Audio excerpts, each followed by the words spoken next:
10 লক্ষ টাকা প্রোটেকশন মানি চেয়ে না পাওয়ায় বাড়িতে ঢুকে সশস্ত্র হামলা, ভাঙচুর এবং অলংকার নগদ লুটপাটের মারাত্মক অভিযোগ উঠল তৃণমূল নেতার বিরুদ্ধে। কোচবিহারের সিতাই থানা এলাকায় পূর্ব কোনাচাত্রা গ্রামের বাসিন্দা লতিকা বর্মনের লিখিত অভিযোগের ভিত্তিতে সামনে এসেছে এই ঘটনা।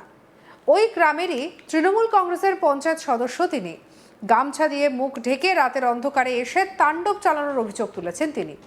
অভিযোগ, গত 27শে জুলাই দুপুর 1টা থেকে 1:30 এই সময় স্থানীয় একদল দুষ্কৃতী তার স্বামী এবং তার পরিবারের উপরে চড়াও হয়ে অকথ্য ভাষায় গালিগালাজ করে এবং 10 লক্ষ টাকা তোলা না দিলে খুনে জানে শেষের হুমকি দেয়।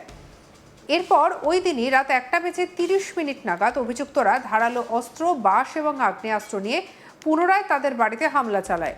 অভিযোগ, দুষ্কৃতীরা জোরপূর্বক ঘরে ঢুকে দরজা জানলা ভেঙে আসবাবপত্র তছনছ করে এবং আলমারি ভেঙে নগদ 55,000 টাকা ও 1.5 ভরি সোনার অলংকার লুট করে নেয়। এছাড়া 15 লক্ষ টাকা না দিলে বাড়িতে থাকতে না দেওয়া এবং প্রাণে মেরে ফেলার হুমকি দিয়ে আগ্নেয়াস্ত্র উঁচিয়ে ভয় দেখায় তারা। ঘটনায় প্রায় 1.5 থেকে 2 লক্ষ টাকার ক্ষয়ক্ষতি হয়েছে বলে দাবি পরিবারের দাবি, 4 মে রাজ্যে ক্ষমতার পালাবদলের পর 5ই মে তাদের বাড়িতে হামলা করা হয়েছে। তারপর থেকে পরিবার অন্যত্র থাকে। পরিস্থিতি কিছুটা উন্নতি হলে বাড়ি ফেরেন লতিকা বর্মন। তারপরেই দুষ্কৃতীরা প্রোটেকশন মানি চায়। সেই টাকা দিতে অস্বীকার করতেই রাতের অন্ধকারে মুখ বেঁধে হামলা করা হয়। সিতাই থানায় অভিযোগ দায়ের করা হয়েছে। ঘটনার তদন্ত করছে পুলিশ।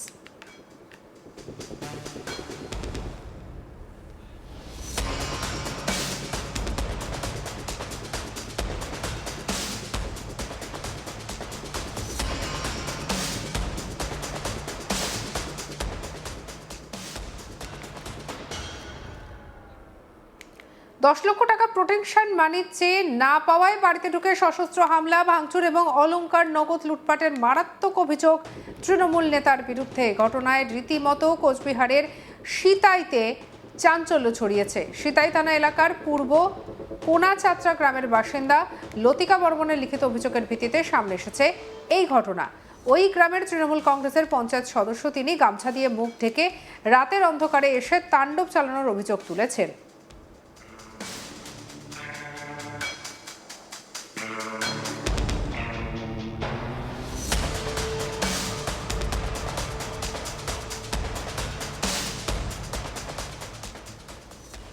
আমাদের কালিক মনসুর হাবিবুল্লাহ রিপোর্টে কি উঠে এলো দেখো। কোচবিহারের সিতাই বিধানসভার সিতাই ব্লকের তৃণমূল কংগ্রেসের এক পঞ্চায়েত সদস্যর বাড়িতে প্রোটেকশন মানি না দেওয়ার কারণে হামলার অভিযোগ উঠল। এই ঘটনায় একাধিক দুষ্কৃতীদের বিরুদ্ধে সিতাই থানার অভিযোগ দায়ের করেছেন ওই দুষ্কৃতীদের বিরুদ্ধে সিতাই থানার অভিযোগ দায়ের করেছেন ওই তৃণমূল কংগ্রেসের পঞ্চায়েত সদস্য। ওই রাধিকা বর্মন বলে ওই পঞ্চায়েত সদস্য দাবি করেছেন যে তার বাড়িতে কিছুদিন আগে টাকা চাওয়া হয়, 10 লক্ষ টাকা প্রোটেকশন মানি চাওয়া হয় না। যদি তারা ওই 10 লক্ষ টাকা প্রোটেকশন মানি না দেন তাহলে শান্তিতে বসবাস করতে পারবে না, এই বলে তার বাড়িতে কিছু দুষ্কৃতী এসেছিল। পরবর্তীতে তিনি জানান যে তাদের এই পরিমাণ টাকা দেওয়ার সামর্থ্য নেই, সেই কারণে তিনি টাকা দিতে অস্বীকার করেন। তখন রাত্রিবেলা আবার মুখ ঢাকা অবস্থায় এসে তার বাড়িতে আক্রমণ চালানো হয়, বাড়ি ভাঙচুর করা হয়, তার বাড়িতে থাকা গাড়ি ভাঙচুর করা হয় এবং বাড়িতে থাকা নগদ ক্যাশ টাকা সহ সোনাদানা লুটতরাজ করে নিয়ে যায় দুষ্কৃতীরা। তিনি একাধিক দুষ্কৃতী নামে সিতাই থানায় অভিযোগ দায়ের করেছেন। তিনি বলেছেন ওই দুষ্কৃতীরা লুটতরাজের পরেও হুমকি দিয়ে গেছে, যদি আরও 15 লক্ষ টাকা না দেওয়া হয় তাহলে তাকে ওই এলাকায় থাকতে দেওয়া হবে না। এই ঘটনায় আতঙ্ক ছড়িয়েছে ওই পঞ্চায়েত তৃণমূল কংগ্রেসের ওই পঞ্চায়েত সদস্যর বাড়িতে। তারা দাবি করেছে যে 4 মে যখন ফল ঘোষণা হয় তার পরের দিনও একদল দুষ্কৃতী এসে ভাঙচুর চালায় এবং তার এই ঘটনার পর থেকে কিন্তু তার স্বামী, তার সন্তান সহ পরিবারের একাধিক সদস্য বাড়ি ছেড়ে চলে যায়। দীর্ঘদিন ধরে তারা বাড়ির বাইরে রয়েছে। তারপর কিছুদিন পরে পরিস্থিতি কিছুটা স্বাভাবিক হওয়ার পর তার মা, মানে ওই পঞ্চায়েত সদস্য নিজে এসে বাড়িতে থাকতে শুরু করে, কিন্তু তার পরিবারের সদস্যরা বাড়িতে অনেকেই ছিলেন না। যখন তিনি ওই পঞ্চায়েত সদস্যরা এসে বাড়িতে থাকতে শুরু করে তখন তাকে আবারও দুষ্কৃতীরা এসে ধমকি চমকি দেওয়া শুরু করে এবং তার কাছ থেকে প্রোটেকশন মানি চাওয়া হয়। এই টাকা যদি দেওয়া হয় প্রোটেকশন মানি বাবদ 10 লক্ষ টাকা, তবেই সে এই এলাকায় বা গ্রামে নিজের বাড়িতে শান্তিতে থাকতে পারবে, তাকে কেউ বিরক্ত বা তাকে কেউ ডিস্টার্ব করবে না। যদি না দেওয়া হয় তাহলে তার বাড়িতে থাকা কাল হয়ে যাবে বলে হুমকি দিয়েছিলেন দুষ্কৃতীরা। এই হুমকি দেওয়ার পরেই তার রাত্রিবেলা মুখে গামছা মুখ দিয়ে বেঁধে গামছা দিয়ে এসে তার বাড়িতে আক্রমণের ঘটনা ঘটে, তার বাড়ি ভাঙচুর হয়, বাড়িতে থাকা একটি 4 চাকার গাড়ি ভাঙচুর চালানো হয় এবং বাড়িতে থাকা সোনা দানা গয়না সহ একাধিক জিনিসপত্র লুটতরাজ করা হয়। বাড়িতে সিসিটিভি ক্যামেরায় প্রত্যেকটি দৃশ্য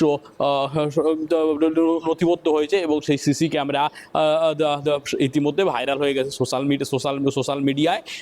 তিনি সিতাই থানায় অভিযোগ দায়ের করেছেন। সিতাই থানা অভিযোগ পাওয়ার পরে কিন্তু বিষয়টি তদন্ত শুরু করেছে। অভিযুক্তদের খোঁজে কিন্তু তল্লাশি চালাচ্ছে সিতাই থানা।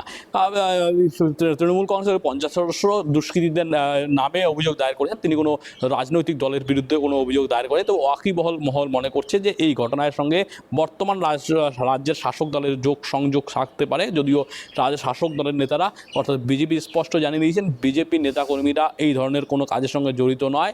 যদি কোনো বিজেপি নেতাকর্মীর বিরুদ্ধে এই ধরনের কোনো অভিযোগ পাওয়া যায় তাহলে তাদের বিরুদ্ধে কড়া ব্যবস্থা নেওয়া হবে, এমনকি দল থেকে বহিষ্কার করে দেওয়া হবে।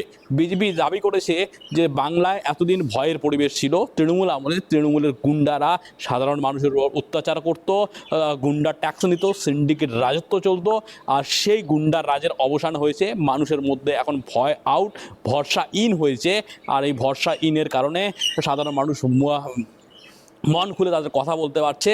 এরপর যদি কোনো কেউ ভয়ের পরিবেশ তৈরি করার চেষ্টা করে বা কোনো কারো বাড়ি আক্রমণ করে, তার লুটতরাজ করে, তোলা দাবি করে, তাদের বিরুদ্ধে দলের পক্ষ থেকে কড়া ব্যবস্থা নেওয়া হবে। এটা স্পষ্টভাবে কিন্তু বিজেপির জেলা থেকে রাজ্য নেতৃত্বরা স্পষ্ট জানিয়ে দিয়েছেন। এই বার্তা পাওয়ার পরে কিন্তু বিজেপি একদম নিচু স্তর অবধি সেই বার্তা পৌঁছে গেছে। সেই কারণে যদি কেউ কারো কাছে তোলা দাবি আদায় করে বা প্রোটেকশন মানি চায় তার বিরুদ্ধে কড়া ব্যবস্থা নেবে বলে বিজেপি কিন্তু ঘোষণা করেছে। এই সিতাই বিধানসভার সিতাই ব্লকে কিছুদিন আগে কিন্তু আদাবাড়ি যে গ্রাম পঞ্চায়েত রয়েছে সেই আদাবাড়ি গ্রাম পঞ্চায়েতের প্রধানের বাড়িতে ভাঙচুরের ঘটনা ঘটে। সেই ভাঙচুরের ঘটনায় কিন্তু বেশ কয়েকজন বিজেপি কর্মীকে গ্রেপ্তার করে সিতাই থানা। সে অনিমেষ বসুনিয়া যে আদাবাড়ি ঘাটে আদাবাড়ি গ্রাম পঞ্চায়েত রয়েছে তাদের যে প্রধানের স্বামী, তিনি কুচবিহারের সাংসদ, বর্তমানে এনসিপিআই দলে যোগদান করেছেন তৃণমূল ছেড়ে। জগদীশ বসুনিয়ার ভাইপো, সে তার বাড়িতে আক্রমণের ঘটনা কিন্তু সিতাইতে ঘটেছে। তৃণমূল সূত্রে একটা দাবি করেছে যে 4 মে ফল ঘোষণার পর থেকে কিন্তু সিতাইয়ের একাধিক তৃণমূল কংগ্রেসের নেতাকর্মীরা বাড়ির বাইরে রয়েছে। একাধিক সিতাই পঞ্চায়েত সমিতির সভাপতি স্বপন দাসকে গ্রেপ্তার করা হয়েছিল ওয়ালা বদলের পরেই। তার ভাই স্বপন দাস নয়, স্বপন দাসের আরও 2 ভাইকে গ্রেপ্তার করা হয়েছিল। অস্ত্র সহ একাধিক মামলায় তাদের বিরুদ্ধে মামলা রুজু করা হয়েছিল। সঙ্গে রাখুন আজ তাক বাংলাকে সাবস্ক্রাইব করতে ভুলবেন না।